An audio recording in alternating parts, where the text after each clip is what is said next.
Hi, welcome to the nursing education called Best Practices to Promote Vaginal Delivery. These are the learning objectives that we will cover during this presentation. First, we will address the background of the problem. Next, we will go over the risks of cesarean birth to both the mother and the baby. We will review the ACOG Obstetrical Care Consensus Safe Prevention of the Primary Cesarean Delivery, California Maternal Quality Care Collaborative, better known as CMQCC, the Toolkit to Support Vaginal Birth and Decrease Primary Cesareans, the National Partnership for Maternal Safety Consensus Bundle on Safe Reduction of Primary Cesarean Births, Supporting Intended Vaginal Births, an overview of physiologic birth, and nursing interventions that will support vaginal birth. Just for a little background, in 1970, the cesarean birth rate in the United States was 5.5%. The total cesarean birth rates rose dramatically from 1995 to 2013. In 1995, it was 18.4%, and it rose 150% by 2013 to 26.9%. In 2017, it was 32.0%, and it went down slightly in 2018 to 31.9%. All of the rates that I just quoted were for overall cesarean section rates, which included primary and repeat cesareans. The primary cesarean birth rate for the low-risk pregnant woman in 2018 was 25.9%, which was down 0.1% from the previous year. As high as our cesarean section rates are, there has been no significant improvement in maternal or fetal outcomes. The contributing factors to increased cesarean birth rate include patient expectations, patient lack of knowledge, a lack of labor support, early admissions to the hospital, high regional analgesia utilization such as epidural and spinal, the lack of maternal movement. Once they come to the hospital, they get put in a bed, and that's usually about it until they get up for the bathroom. Also, nursing influence, technology advancements and implementations. How many times do you find yourself doing more work in the computer than you do with the patient?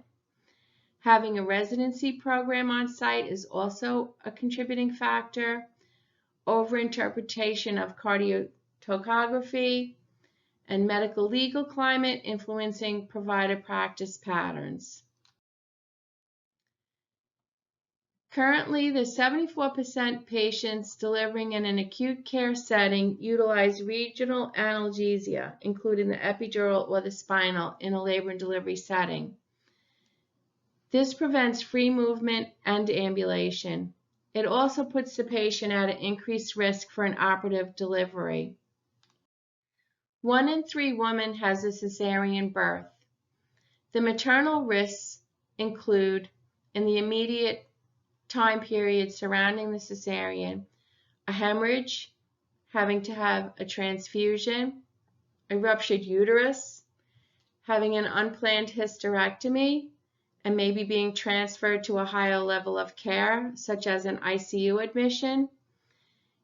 Also, an increased recovery time with the accompanying increased length of stay, and unfortunately, maternal death. The long-term increased risks include they're more likely to have another cesarean, and also for their future pregnancies. It puts them at risk for having placental abnormalities, such as an accreta, a previa, or an abruption. Also fertility, which include miscarriage, ectopic pregnancy, and stillbirth.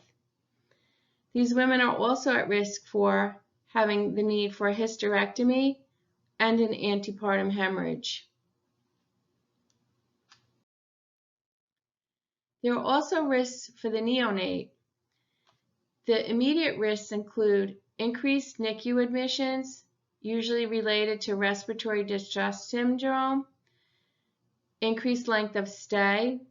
They have delays and difficulty with breastfeeding by being separated from their mother, which also leads to delayed bonding. There are also long-term and childhood increased risks for these newborns, which include allergies, asthma, and obesity. Most recent research suggests that there is also an increased risk for type 2 diabetes, which may be the cause for the obesity in childhood. For our purpose of our project, the definition for a low-risk pregnancy, we're going to be calling them NTSV, which stands for N is nulliparous, which means they had no previous delivery. T is for term, greater than or equal to 37 weeks gestation. S is for singleton, one fetus, not any multiples such as twins or triplets. V for vertex, which means head down, and also without maternal or neonatal factors that may complicate the pregnancy, such as previous uterine surgery or fetal anomalies. This is the ACOG and Society for Maternal Fetal Medicine consensus recommendations for the NTSV population. In the first stage of labor, they suggest prolonged latent phase greater than 20 hours for an NTSV is not an indication for cesarean. Slow but progressive labor is also not an indication for a cesarean. Active phase progress should not be applied before they're greater than or equal to 6 centimeters dilated. Reserve primary cesarean section for the NTSV if they are greater than or equal to spontaneous rupture of membranes with failure to progress despite adequate uterine activity and 6 hours Pitocin, inadequate uterine activity, and no cervical change. In the second stage, if the maternal and fetal conditions permit, allow at least 3 hours pushing in the NTSV, or longer time may be appropriate but should be individualized. Operative vaginal delivery may be considered a safe, acceptable alternative as long as there are trained personnel available. Manual rotation of an occiput posterior fetus is also a reasonable intervention. Regarding fetal heart monitoring, amnio infusion for repetitive variable D cells may reduce the primary cesarean rate. Scalp stimulation may be used to assess the acid-base status when abnormal or indeterminate fetal heart rate patterns are present and is a safe alternative. In regards to inductions, before 41.0 weeks, the induction of labor should be based on maternal and fetal medical indications. Greater than or equal to 41 weeks, an induction should be done to reduce risks of cesarean and perinatal morbidity and mortality.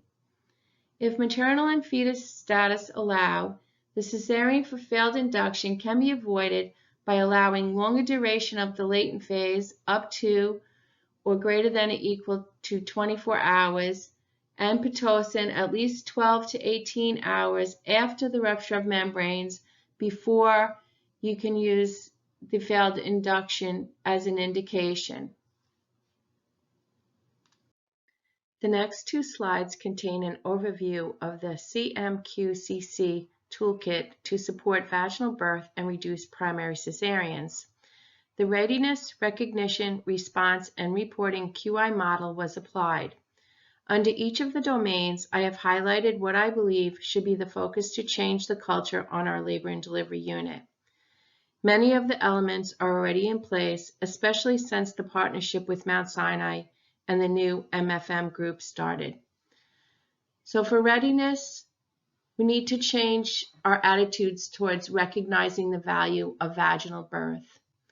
We also need to change our casual acceptance of cesarean birth because once a cesarean, most often always a cesarean.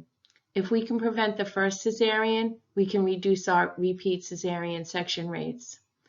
There's also a knowledge deficit regarding the benefits of vaginal birth, and that is also part of this project in terms of I will be providing patient education. For recognition, we often admit early in the labor process without a medical indication. We need to try to advocate for our patients and also provide them with the education that they need so that they can feel confident in staying at home until it's time to come to the hospital. I've also seen a lot of, because of social media, people aren't really paying attention to the labor patient. So we have inadequate labor support. We need to change that. Also, there's overuse of continuous fetal monitoring in the low-risk patients. They don't often need as much monitoring as we're giving them. And if we can get our providers to agree to get them up and moving around, maybe intermittent fetal monitoring, things like that, that should help also in reducing our cesarean section rate. In regards to the response domain, poor communication is the most common reason identified when things go awry. There has been much work done within the organization with team steps, interdisciplinary huddles, Microsoft Teams, among others, but often it works best when the communicators feel empowered to speak. With this education, it is my hope that you will all feel more confident when advocating or negotiating on behalf of your patient. A few studies have shown that nursing can be the difference between a woman having a vaginal birth or not. Years ago, nurses frequently performed vaginal exams, especially when pushing to determine if there was progress in descent. During the exam, if there was a lot of room in the back, it was a sign that the fetus was OP, or sunny side up as we used to say. Also, if the uterus had a concavity, that was a visual cue. With the attending, residents, or PAs doing the exams, it is not unreasonable to ask what position the fetal head is in, especially if you suspect an OP. If an OP is confirmed, suggest manually rotating the head to the more favorable OA position. We can all appreciate that time means money, so it may seem that the provider is rushing. Try to advocate for the patient so that the process or decisions are not rushed. Nursing may also play a role. For example, it may be the end of your shift and you don't want to be caught with a change of shift delivery, so you may drag your feet a little bit. Let's try to put our own agendas aside and be mindful of why we are there in the first place. In regards to reporting, since Dr. Rosner from MFM has been working hard examining the data and implementing changes with regards to the providers. He is doing deep dives and sharing the individual statistics with the providers. Evidence supports that outcomes are data-driven, and we all have already seen a positive change.